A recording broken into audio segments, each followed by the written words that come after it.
justement les jeunes véhicules à nous. Monsieur le Président, vous avez la parole. Merci beaucoup, Madeleine.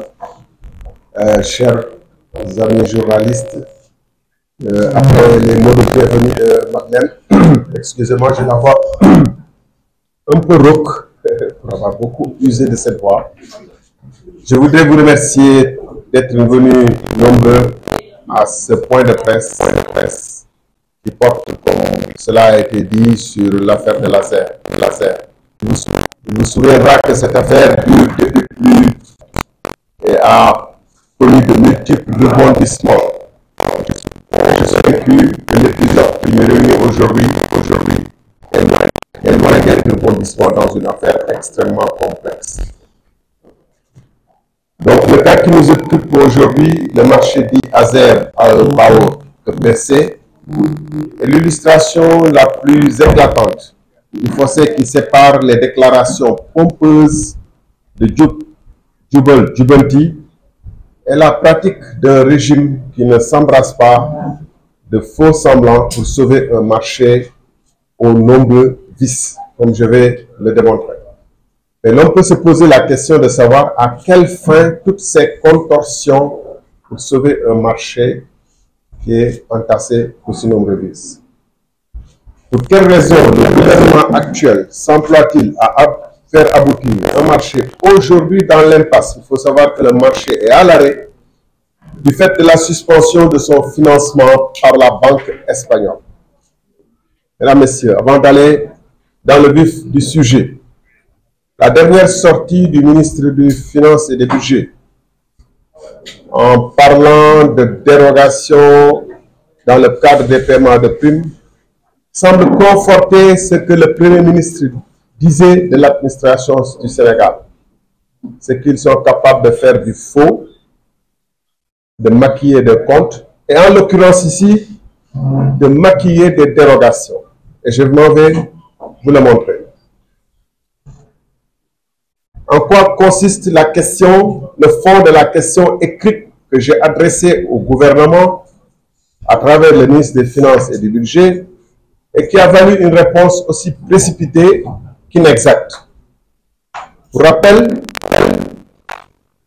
le comité de règlement des différends de l'ARCOP étant l'agence de régulation de la commande publique, ex-ARMP, a été saisi par l'entreprise AEPAE Sénégal.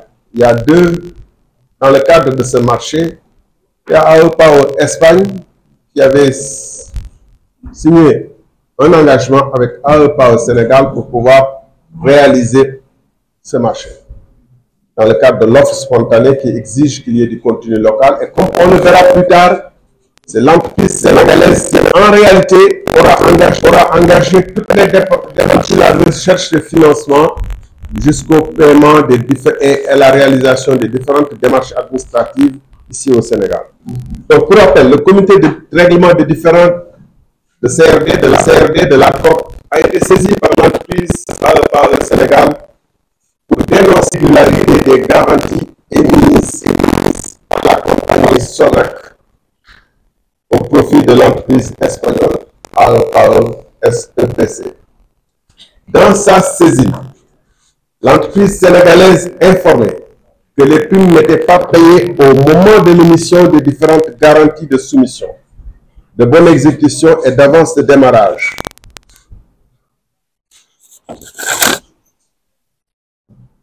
Rappelle le comité de règlement des différends donc, qui a été saisi.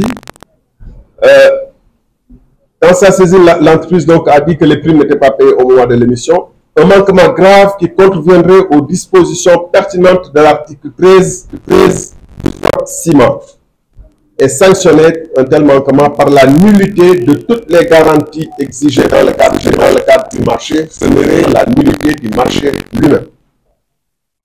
À l'issue de l'examen du dossier de requête aux fins de dénonciation, dans ces sessions hebdomadaires, les membres du comité de règlement de l'ARCOP ont instruit le directeur général d'ouvrir une enquête sur l'objet, d'informer le DG de la SONAC, la société qui a donné la garantie, du contenu de la dénonciation et de lui réclamer sa version des faits et la mise à disposition de tout document et information susceptible de prouver la régularisation des titres émis.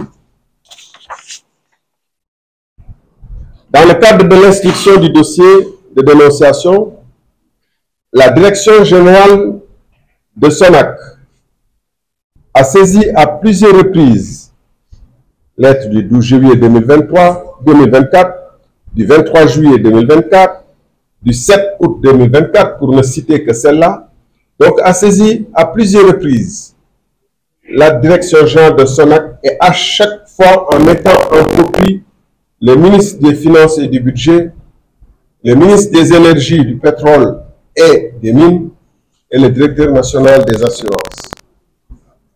Cette correspondance avait pour objet d'informer le DG de la SONAC du contenu de la dénonciation reçue de AEPA au Sénégal. Cette dénonciation remettait en cause la légalité des titres garantis que la SONAC a émise pour couvrir les risques potentiels du marché d'électrification rurale lancé par ASER. Il est indiqué au DG de la SONAC, à travers ses correspondances de la COP, que le plaignant affirme, sans détour, que les primes afférentes aux garanties n'ont pas été libérées au moment de l'émission des attestations en violation de la loi, c'est-à-dire de l'article 13 du Code ciment. Dans sa réponse aux différentes correspondances de la COP, demandant la preuve du règlement des crimes, la SONAC, installée dans un embarras profond et très gênant, a passé son temps à esquiver complètement la question soulevée.